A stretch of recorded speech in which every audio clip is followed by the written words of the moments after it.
$70,000. That's what the test cost.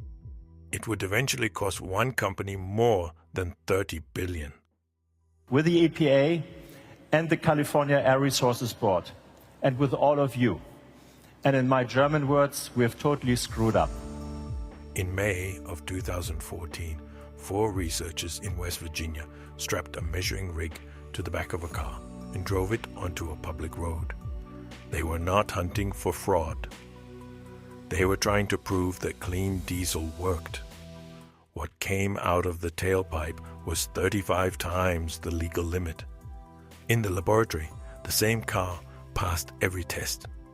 They sent the numbers to the Environmental Protection Agency. They sent them to California, and they mailed a courtesy copy to the manufacturer.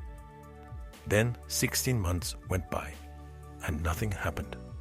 Not because anyone hid the report. It was published. Anyone could read it. 2 federal regulators had it on file. So, why did it take 16 months? And what does that say about the car sitting in your driveway right now? To understand what went wrong, you first have to understand what the paperwork was supposed to do, because the answer is not what most Americans think. Before any new car is sold in this country, it needs a certificate. No certificate, no dealership, no sale. Most people picture a government garage, federal inspectors, a test track, a clipboard. That garage does not exist. The certificate is issued from an application the carmaker writes, using data the carmaker generated, in a lab the carmaker owns, describing an engine only the carmaker fully understands. The EPA does not test most of the cars it approves. It reads the paperwork. In 2018, the EPA's own internal watchdog published a report about this case. The title was 8 words long. EPA did not identify Volkswagen emissions cheating. So, whether the car in your driveway is clean comes down to what a company chose to write down. And the rules are specific about that. Every car maker must hand over a list, every piece of software or hardware in the vehicle that senses something and changes how the pollution controls behave. Most of those are innocent. A routine that protects the engine on a freezing morning in Minnesota. Something that adjusts on a hard climb outside Denver. Cars have dozens, all legal. Legal on one condition. You declare them. And there's a line in that requirement most people never notice. For anything on the list that makes the pollution controls work less, the company has to write out its own argument for why that thing is not cheating. The company builds it, the company tests it, the company writes the defense. Then the government files it. There is no one else in the room, which raises the only question that matters here. What happens the first time somebody outside that room decides to measure? Everything past this point is in public documents.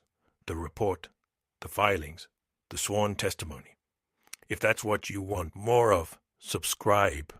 The next case is already public, and nobody's read that one either. In 2013, a small research group in Washington went looking for good news.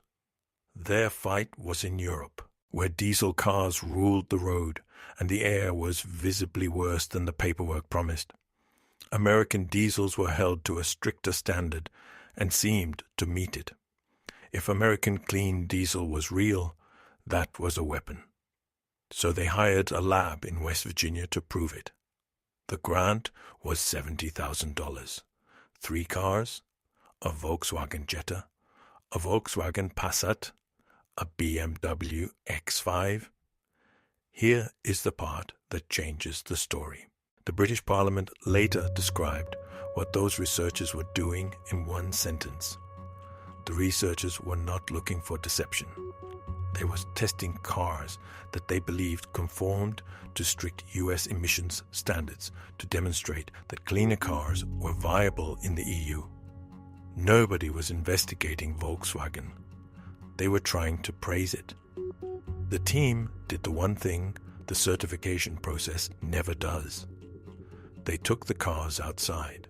Real traffic, real highway, real hills, measuring the whole time. The Jetta came in at 15 to 35 times the limit.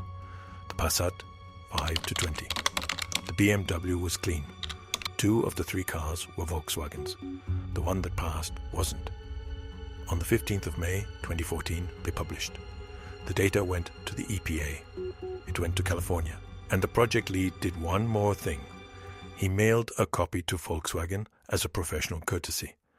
Everything the world would learn a year and a half later was, at that moment, sitting in 3 inboxes. California's air regulator asked Volkswagen to explain. Volkswagen explained. It called the problem a calibration issue, an engineering imperfection, the kind of thing you patch. In December, Volkswagen patched it. Roughly 280,000 cars got a software update, folded into routine service. On paper, the system just worked. A researcher found a problem. Regulators asked. The company fixed it. File closed. Then California did the thing nobody had done in 2014. They tested the cars again. After the fix, the numbers barely moved, which meant the explanation Volkswagen had spent a year giving them could not be true. This was not a tuning error. Something in the engine was doing it on purpose. Watch what Volkswagen does next, because it is not what an innocent company does. In May, executives start pressing their own engineers for answers. In June and July, the legal department counts the exposure. 80,000 cars with one engine, 400,000 with another. That summer, the company quietly stands up a task force. Nobody's asking whether the West Virginia numbers were right. They are counting cars. On the 3rd of September 2015, in a room with both regulators, Volkswagen stopped explaining. 5 weeks later, the head of Volkswagen in America sat in front of Congress and described that meeting under oath. On September 3, 2015, Volkswagen AG disclosed at a meeting with the California Air Resources Board and the U.S. Environmental Protection Agency that emission software in 4-cylinder diesel vehicles for model years 2009 until 2015 contained a defeat device in the form of hidden software that could recognize whether a vehicle was being operated in a test laboratory or on the road. 15 days after that meeting, the EPA made it official. Its own summary, the software, is designed to detect when the vehicle is undergoing emissions testing and turns full emissions controls on only during the test. And in normal driving, the cars emit nitrogen oxides at levels up to 40 times the standard. 40 times. In the lab, a clean car. On Interstate 80, 40 times over. The trick itself was almost elegant. The car's computer learned the shape of a laboratory test, the exact rhythm of a car being driven on rollers instead of a road. Recognize that rhythm, run the pollution controls at full strength, lose it, and the controls quietly back off. 16 months between the report and the confession. 16 months in which the document sat in public, and the only thing standing between the truth and the world was that nobody opened it. Or that's how it looks. It isn't what happened. Go back to the list. The one every car maker is legally required to file. Every device that senses something and changes how the pollution controls behave, with a written argument for why it isn't cheating. The software sensed, it modulated. It made the controls work less in normal driving. It belonged on that list, in the exact category the rule singles out. It wasn't there. That's the whole crime. Not a device engineers had to hunt down. A missing paragraph on a form. 7 years of certificates issued on a document with a hole in it. The head of Volkswagen in America was asked when he first heard something was wrong. Under oath, in the spring of 2014, when the West Virginia University study was published, I was told that there was a possible emissions non-compliance that could be remedied. He added, "At that moment, I did not understand what a defeat device was."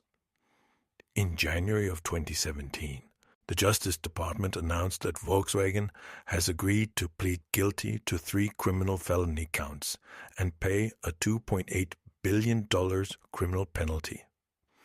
Total penalties, $4.3 billion. That March, in a federal courtroom in Detroit, the company entered the plea. One of the charges was entry of goods by false statements. The cars came into this country on paperwork that wasn't true, and the government charged the paperwork. Volkswagen said 11 million vehicles worldwide carried the software. By 2020, the scandal had costed more than 31 billion euros. But the number that belongs at the end of this isn't a dollar figure. In October of 2015, researchers at MIT and Harvard modeled what the extra pollution physically did to Americans. The estimate, integrated over the sales period 2008-2015, we estimate that the excess emissions will cause 95% CI, 10 to 150 early deaths in the US. 59 people in the United States alone to 2015 only. Now hold the two documents side by side. One is a $70,000 report by 4 researchers trying to prove a technology worked. Published. Delivered to 2 regulators. Mailed to the company. Correct? And ignored for 16 months. The other is a certification application from one of the largest car makers on earth with 1 line missing.